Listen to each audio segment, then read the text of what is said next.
Hello students, welcome to my class. এই ভিডিওত আমি আলোচনা কৰিম 4.3 এক্সাৰসাইজৰ কোৱেশ্চন নম্বৰ 8. এই কোৱেশ্চনটো এই এক্সাৰসাইজৰ অন্তিমটো কোৱেশ্চন হয় তো আমি স্টাৰ্ট আমেৰিকা যুক্তৰাষ্ট্ৰ কানাডা আদিৰ দৰে দেশত উষ্ণতাক ফাৰেনহাইট এককেৰে জোখা হয়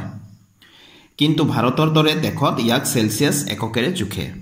আছে যে নহক আমেৰিকা আৰু কানাডা এনেকুৱা দেশত তাৰমানে উষ্ণতাক ফাৰেনহাইট জোখে ফাৰেনহাইট এককেৰে জোখা হয় আৰু ভাৰতত সেলসিয়াছ স্কেলেৰে জোখা হয় ঠিক আছে এতিয়া কথাটো হল তলত এটা ৰৈখিক সমীকৰণ দিয়া হল জিটোৰ সহায়ত ফাৰেনহাইটক সেলসিয়াছলৈ পৰিৱৰ্তন কৰা হয় এটো এটা ফৰ্মুলা হয় ফাৰেনহাইটক সেলসিয়াছলৈ বা সেলসিয়াছক ফাৰেনহাইটলৈ পৰিৱৰ্তন কৰিব পাৰি এই ফৰ্মুলাৰ সৈতে তো এই সমীকৰণটো দিয়া আছে এতিয়া প্ৰশ্নটো হল সেলসিয়াছৰ বাবে x অক্ষ আৰু ফাৰেনহাইটৰ বাবে y অক্ষ ধৰি এই ৰৈখিক সমীকৰণটোৰ এটা লেখ অঙ্কন কৰা এতিয়া এই সমীকৰণটোৰ পৰা আমি কি কৰিব লাগে এটা লেখ অঙ্কন কৰিব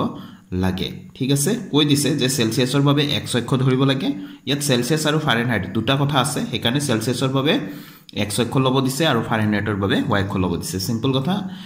তাৰপিছত 2 নম্বৰটোত কৈছে যদি উষ্ণতা 30 ডিগ্ৰী সেলসিয়াছ হয় তেন্তে এই উষ্ণতা ফাৰেনহাইটত কিমান হ'ব আমি হিসাব কৰি হেতু উলিয়াই দিম সেই ধৰণে বাকি কোৱেশ্চন বিলাক আছে যদি উষ্ণতা 95 ডিগ্ৰী ফাৰেনহাইট হয় তেন্তে উষ্ণতা সেলসিয়াছত কিমান আগটো আছিল সেলসিয়াছত দিয়া আছিল ফাৰেনহাইটত উলিয়াব লাগে এবাৰ ফাৰেনহাইটত দিয়া আছে সেলসিয়াছত উলিয়াব লাগে 8 নম্বৰৰ 4টো দিয়া আছে যদি উষ্ণতা 0 ডিগ্ৰী সেলসিয়াছ হয় তেন্তে এই উষ্ণতা ফাৰেনহাইটত কিমান হ'ব যদি 0 ডিগ্ৰী সেলসিয়াছ উষ্ণতা হয় তেতিয়া হলে ফাৰেনহাইটত হেতু কিমান ডিগ্ৰী হ'ব আমি উলিয়াব লাগে আৰু তাৰ লগতে আৰু এটা কোৱেশ্চন আছে যদি উষ্ণতা 0 ডিগ্ৰী ফাৰেনহাইট হয় তেন্তে উষ্ণতা সেলসিয়াছত কিমান হ'ব হেতু উলিয়াব লাগে 5 নম্বৰটোত কৈছে এনে কোনো উষ্ণতা আছে নেকি জিটো ফাৰেনহাইট আৰু সেলসিয়াছ এই দুইটাতে সাংখ্যিকভাৱে একে ঠিক আছে আমি উলিয়াম পিছত যদি আছে নিৰ্ণয় কৰা এটো উলিয়াব লাগিব ঠিক আছে তো আমি এটা এটা কৈ কৰি যাও একেবাৰে সহজ চাবা প্ৰশ্নটো দীঘল লাগিছে যদিও তোমালোকে ভাবি আছে সাকে খুব টান হ'ব কিন্তু তেনেকুৱা কোনো কথা নাই একেবাৰে সহজ আমি কৰিম আহা তো স্টুডেন্টস কোয়েশ্চন নাম্বাৰ 8 এৰ আমি সমাধান স্টাৰ্ট কৰিম এক নম্বৰটো স্টাৰ্ট কৰিম প্ৰথমতে ইয়াত আমাৰ কি কৈছিলে যে আমাৰ লেখ আঁকিব লাগে নহয় জানো তো লেখ আঁকিবলৈ হলে আমি যেটো সমীকৰণ দিয়া আছে সমীকৰণটোৰ আমি দুটা সমাধান উলিয়াই লম আগতে ঠিক আছে তো আমি এই সমীকৰণটোৰ নাম এটা দি ললো এটো নাম্বাৰ 1 বুলি দি দিলো এক নম্বৰ সমীকৰণত তো এতিয়া এত ভালকৈ লক্ষ্য কৰিবা যে সমান চিনৰ হিটু ফালে কি আছে c আছে হয়নে গতিকে c ৰ মান আমি ধৰিম ঠিক আছে c ৰ মান ধৰিম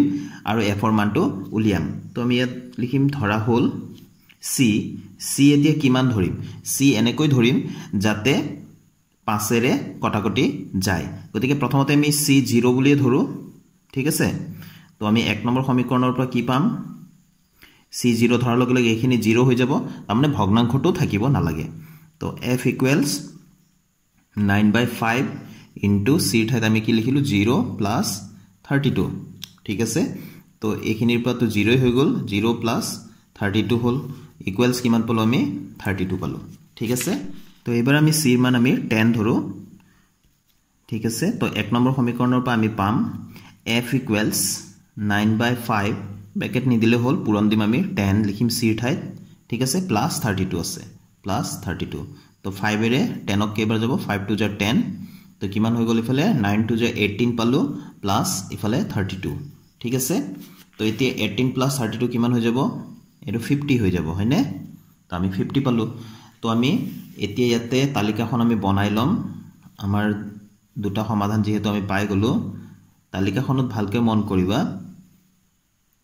আমাক কৈছিলে যে সেলসিয়াছক x অক্ষ হিচাপে লব দিছে তো x আৰু y এ লিখিম আমি x অক্ষত কি লব দিছে সেলসিয়াছ টু তো এটো সেলসিয়াছ লিখিলো y অক্ষত কি লব দিছিলে ফাৰেনহাইট টু হৈ গল তো এতিয়া c সোয়া c 0 লওতে f কিমান ওলাইছিলে 32 তো 0 আৰু f ৰ মান কিমান পাইছিলো তেতিয়া 32 ঠিক আছে আকৌ c যেতিয়া আমি 10 লৈছো তেতিয়া f ৰ মান আমি কিমান পাইছিলো 50 পাইছিলো হয়নে গতিকে আমি ইয়াত লিখিম 10 আৰু ইফালে 50 এটো a বুলি ললো এটো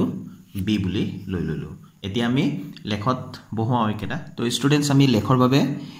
x o x ডেশ অক্ষ y o y ডেশ অক্ষ আমি আকি ললো ঠিক আছে তো আমি স্কেল লিখি লৈছো ইয়াতে x o x ডেশ আৰু y o y ডেশ অক্ষৰ বাবে সৰু বৰ্গৰ এক বাহু সমান 2 একক লৈছিলো তাৰমানে এই যে সৰু বৰ্গ আছে দেখি আছা চতুৰ্ভুজ তো ইয়াৰে এক বাহু যেতে হিসাব কৰিম 2 হিসাবে হিসাব কৰিম এক নহয় এবাৰ 2 2 4 6 8 10 এনেকে ঠিক আছে 5 ঘৰ গলে তাৰ মানে 10 হ'ব এই ধৰণে আমি হিসাব কৰিম ইয়াতকৈ বেছিও লব পাৰা এক বাহু সমান 4 একক 5 একক যেনেকে সুবিধা কাৰণ ইয়াতে এতিয়া মান বিলাক চোৱাচোন 32 আছে 50 আছে 32 50 এইবিলাক গন্তি কৰিবলৈ বহুত দীঘলকৈ গন্তি কৰিব লাগে নহয় জানো সেই কাৰণে আমি ইয়াতে আমি স্কেল যেতিয়া লম তেতে আমি ঠিক কৰি লম যদি বেছি ডাঙৰ ডাঙৰ সংখ্যা থাকে সেই হিচাপে আমি এক বাহুত কিমানকৈ হিসাব কৰিলে আমাৰ সুবিধা হ'ব অতি সহজতে হ'ব হেতু আমি সেই ধৰে আমি স্কেলটো আমি লৈ লম ঠিক আছে তো আমি ইয়াত কলো এক বাহুত আমি 2 একককৈ আমি হিসাব কৰিম ঠিক আছে তো আমি ইয়াতে তালিকাখন মই বনাই ললো সাইডতে এনেকুৱাকৈ বনাই লব লাগে যাতে আমি গ্ৰাফটো আকুতে এই টেবুলটো যাতে দিগদাৰি নকৰে তোমালোকে এনেকৈ তলটো আঁকি দিব পাৰা খালি ঠাইত ঠিক আছে তো লিখিলে হল নিলিখিলেও কোনো কথা নাই এটো যেহেতু আমাৰ কপিত কৰাই আছে তো প্ৰথম বিন্দুটো হৈ গল এতিয়া 0 আৰু 32 এই বিন্দুৰ বাবে কি কি আছে 0 আৰু 32 তো x স্থানাঙ্ক 0 y স্থানাঙ্ক আছে 32 তো আমি বিন্দুবিলাক সংস্থাপন কৰোতে সদায় আমি o বিন্দুতে থিয় হইলম তো x ৰ মান ইয়াত 0 হয় y ৰ মানো ইয়াতে 0 হয় এটো মূল বিন্দু বুলি কোৱা যায় গতিকে x ৰ মান যেহেতু 0 গতিকে ইয়াতে থাকিম y ৰ মান কিমান আছে 0 ৰ কাৰণে 32 গতিকে 32 হে আমি হিসাব কৰিম 32 আমি হিসাব কৰিবলৈ হলে ওপৰৰ ফালে যাব লাগিব হয়নে y অক্ষ এয়া এডাল y অক্ষ ওপৰৰ ফালে ধনাত্মক তলফালে ঋণাত্মক তো ধনাত্মক আছে 32 গতিকে আমি হিসাব কৰিম কিমানকৈ এক ঘৰত আমি 2 কো হিসাব কৰিব লাগে তো ইয়াতে 1 2 3 4 5 ঘৰ আছে তো 2 কো হিসাব কৰিলে 10 হ'ব হয়নে ইয়াতে 5 ঘৰত 10 ঘৰত কিমান হৈ গল 20 তাৰ পিছত আকৌ এটো কিমান হৈ যাব 30 হৈ যাব হয়নে দু ঘৰ এক ঘৰত তাৰমানে 2 2 কো গন্তি কৰিলে আমি ইয়াতে 15 ঘৰত কিমান হৈ যাব 30 হ'ব হয়নে হিসাব কৰিবা তোমালোকে 15 ঘৰত 30 আৰু 32 লাগে তো আৰু এক ঘৰ লৈ ললো তো এটো হৈ গল 32 বুজি পাইছানে তাৰমানে 2 4 8 2 4 6 8 10 12 14 16 18 20 এনেকে আৰু 20 22 24 26 28 30 32 এটো হৈ গল a বিন্দু ঠিক আছে আকৌ b বিন্দুটো চোৱা x স্থানাঙ্ক আছে 10 আৰু y স্থানাঙ্ক আছে 50 তো আকৌ ইয়াত থিয় হলো 10 মানে এয়া 5 ঘৰত 10 হৈ গল হয়নে ইয়াত এতিয়া y আছে 50 তো 50 ওপৰ লৈ যাম হয়নে 5 ঘৰত কিমান 10 20 30 40 এটো হ'ব 50 50 তো আমি ইয়াত দিললো চাৰিফালে ঘেৰ কৰি দিলো এটো বি বিন্দু এতিয়া আমি স্কেলৰ সহায়ত এৰা সংযোগ কৰি দিম তো এয়া সংযোগ কৰি দিলো আৰু পাৰাপাৰ কৰি দিলো গ্ৰাফ আকুতে সদায় আমি সংযোগ কৰাৰ পিছত এটো যিমান পাৰি দীঘল কৰি দিব লাগে তেতিয়া ভাল হয় ঠিক আছে ছুটিকৈ কৰি থব নালাগে তো এটো হৈ গল আমাৰ আকিবলগীয়া লেখ হেখত ষ্টুডেন্টস আমি এই ধৰণে আমি লিখি দিম সেলসিয়াছৰ বাবে x অক্ষ আৰু ফাৰেনহাইটৰ বাবে y অক্ষ লৈ এক নং সমীকৰণৰ পৰা পোৱা বিন্দু দুটা a 032 আৰু b 1050 লেখত উপস্থাপন কৰা হল বিন্দু দুটাক স্কেলৰ সহায়ত সংযোগ কৰি আকিবলগীয়া লেখ ab পোৱা গল বাস এইখিনি এতিয়া কোৱেশ্চন নম্বৰ 8 ৰ 2 নম্বৰলৈ যাও কোৱেশ্চন নম্বৰ 8 ৰ 2 টো দিয়া আছিল যদি উষ্ণতা 30 ডিগ্ৰী সেলসিয়াস হয় তেন্তে এই উষ্ণতা ফাৰেনহাইটত কিমান তো সেলসিয়াসত দিয়া আছে ফাৰেনহাইটত উলিয়াব লাগে তো আমাক যেটো সমীকৰণ দিয়া আছিল f equals 9/5 into c plus 32 এটো লিখি ললো তো আমাক সেলসিয়াসৰ মান দিয়া আছে 30 ডিগ্ৰী সেলসিয়াস তো আমি এতিয়া 9/5 লিখিলো পূৰণ ইয়াতে 30 ডিগ্ৰী সেলসিয়াস এটো প্লাস এটো 32 হয়নে তো আমি এতিয়া 5 এৰে ইয়াক কাটিব পাৰো 5 6 যা 30 হল ইয়াত লিখি দিম যেহেতু উষ্ণতা কিমান দিয়া আছে 30 ডিগ্ৰী সেলসিয়াস তো আমি এটো কিমান 9 গুণ 54 96 যা 54 প্লাস এফালে 32 টো আছে তো f2 তো আছে এফালে এতেকে f4 মান কিমান হৈ গল 86 ঠিক আছে f = 86 ডিগ্ৰী ফাৰেনহাইট তো f2 আমি এফালে লিখি দিলে ভাল তো f4 মান কিমান উলাল ফাৰেনহাইটত কিমান উলাল যদি উষ্ণতা 30 ডিগ্ৰী সেলসিয়াস হয় মানে সেলসিয়াসত যদি 30 হয় তেনে হলে ফাৰেনহাইটত কিমান হ'ব 86 ঠিক আছে তো এটো হৈ গল আমাৰ আনসাৰটো 3 টো টি আছে 8 ৰ 3 যদি উষ্ণতা 95 ডিগ্ৰী ফাৰেনহাইট তেন্তে এই উষ্ণতা সেলসিয়াসত কিমান তো f ৰ মানটো দিয়া আছে এবাৰ আমি c ৰ মানটো উলিয়াব লাগে তো আমি ফৰ্মুলাটো একবাৰ লিখি লম f equals 9/5 into c plus 32 তো f ৰ মান দিয়া আছে 95 ডিগ্ৰী হয়নে তো f ৰ ঠাইত আমি লিখিম 95 plus equals 9/5 into C plus 32 তো ইয়াত লিখিম যেহেতু উষ্ণতা এবাৰ দিয়া আছে 95 ডিগ্ৰী ফাৰেনহাইট এটো দিয়া আছে ঠিক আছে তো আমি এতে হিসাবটো কৰো এই 32 টুক সাইড চেঞ্জ কৰি লৈ আহো 95 minus 32 হৈ যাব আৰু ইফালে হ'ব 9/5 আৰু into C এটো তো আছে হয়নে তো এটোৰ পৰা মাইনাস কৰিলে 5 ৰ পৰা 2 গলে 3 9 ৰ পৰা 3 গলে 6 আৰু ইফালে C ৰ মান যেহেতু উলিয়াব লাগে এই ভগ্নাংশটো সাইড চেঞ্জ হৈ আহিলে তলৰটো ওপৰত যাব আৰু ওপৰটো তলত আহিব ইফালে যি সংখ্যা আছে তাৰ লগত পূৰণ হ'ব এনেকৈ বজ্ৰ গুণন তো এটো C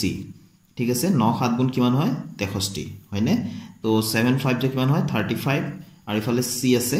হয়নে তো 35 ইকুয়াল টু C মানে কি এতেকে C ইকুয়ালস 35 ডিগ্ৰী সেলসিয়াস এটো হৈ গল আমাৰ আনসাৰটো আকৌ কোৱেশ্চন নম্বৰ 4 ত দুটা কোৱেশ্চন আছে একেলগে যদি উষ্ণতা 0 ডিগ্ৰী সেলসিয়াস হয় তেন্তে উষ্ণতা ফাৰেনহাইটত কিমান হ'ব C ৰ মান 0 ধৰি F ৰ মান আমি উলিয়াম আকৌ তাৰ পিছতত কৈছে যদি উষ্ণতা 0 ডিগ্ৰী ফাৰেনহাইট হয় তেন্তে উষ্ণতা সেলসিয়াসত কিমান হ'ব কৈছে যে F ৰ মান যদি 0 ডিগ্ৰী হয় তেন্তে সেলসিয়াসত C ৰ মান কিমান হ'ব হেতু উলিয়াব লাগে তো আমি 4 নম্বৰটোৰ সমাধান স্টাৰ্ট কৰো F ইকুৱেলস ফৰ্মুলাটো লিখিম 9/5 into C এনেকে দিলে হল ব্ৰ্যাকেট নি দিলেও চলিব প্লাস 32 এটো আছে তো C ৰ মান প্ৰথমতে আমি 0 ধৰি লও তো F ৰ মান কিমান ওলাব 9/5 into 0 plus 32 তো প্ৰথমতে উষ্ণতা কিমান লব দিছে উষ্ণতা ইকুৱেলস 0 ডিগ্ৰী সেলসিয়াস লব দিছে হয়নে তো এখিনি তো 0 হৈ গল এতেকে F কিমান হৈ যাব 32 ডিগ্ৰী ফাৰেনহাইট ঠিক আছে F ৰ মান যেতিয়া C ৰ মান 0 ডিগ্ৰী সেলসিয়াস হয় তেনে হলে F ৰ মান কিমান হ'ব 32 ডিগ্ৰী ফাৰেনহাইট এটো হৈ গল আমাৰ আনসাৰটো আকৌ লিখিম F ইকুৱেলস ফৰ্মুলাটোৱে লিখি দিছো 9/5 into C plus 32 হয়নে এবাৰ F ৰ মান 0 লব দিছিলে গতিকে আমি ফলে 0 পাতিলো তো এটো 9/5 into C plus 32 ইয়াত আমাৰ উষ্ণতা এবাৰ ফাৰেনহাইটত লব দিছে 0 ডিগ্ৰী ফাৰেনহাইট হয়নে তো এতিয়া 32 টুক সাইড চেঞ্জ কৰি লৈ আহিম -32 হ'ব এফালে 0 বাদে দিলো আৰু 0 টু কাম নাই আৰু ইফালে কি হ'ব 9/5 into C হয়নে তো ভগ্নাংশ এতিয়া যদি আমাৰ এটাই থাকে তেনে হলে এটো কি হ'ব C ৰ মান উলিয়াব লাগে এই ভগ্নাংশটো সাইড চেঞ্জ হ'ব তলৰটো ওপৰত যাব ওপৰটো তললৈ আহিব বজ্ৰ গুণন হয়নে তো -32 into 5/9 হ'ব ইফালে C ঠিক আছে তো এতিয়া আমি পূৰণ কৰি দিও কিমান হ'ব তলতো 9 আছে -2 আছে 5 গুণ 10 ৰ শূন্য হতে গলে 5 ৰ বজায়কে 16 এটো আহিব 160/9 ইকুৱেলস C তো 160 কেতিয়া 9 এৰে হৰণ কৰিম 160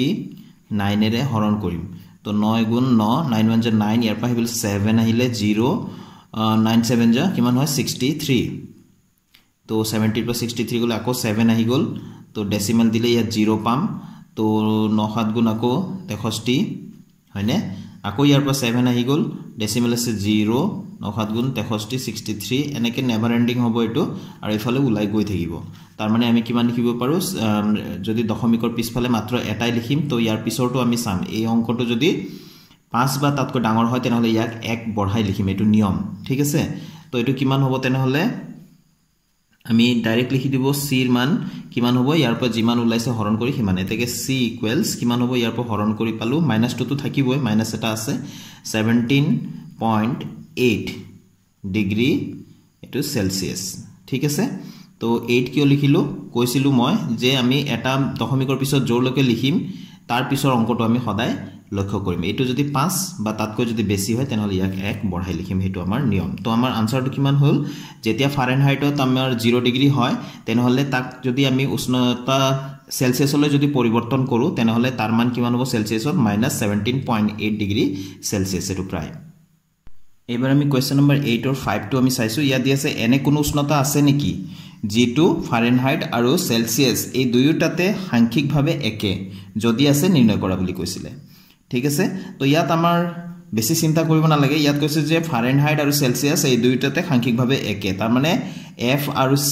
যদি সমান হয় তেনে হলে আসলতে মানটো কিমান উলাই সাংখ্যিক মানটো কিমান উলাই হেতু আমি নিৰ্ণয় কৰিব লাগে তো স্টুডেন্টস আমি সমীকৰণটো আকৌ লিখি ললো F = 9/5 into C plus 32 এই সমীকৰণটো তোমালোকে মনত ৰাখাই ভাল এটো এটা ফৰ্মুলা হয় তো আমাক কৈছিলে যে f আৰু c টো সমান হয় বুলি যেহেতু আমি ইয়াত লিখিম যদি f equal to c হয় তেন্তে আমি এই সমীকৰণটো কেতিয়া লিখিম f equals আমি কাৰচিন দিলো 9/5 c ৰ ঠাইত আমি কি লিখিম f লিখিম ঠিক আছে তো f লিখিলো প্লাস 32 হল এতিয়া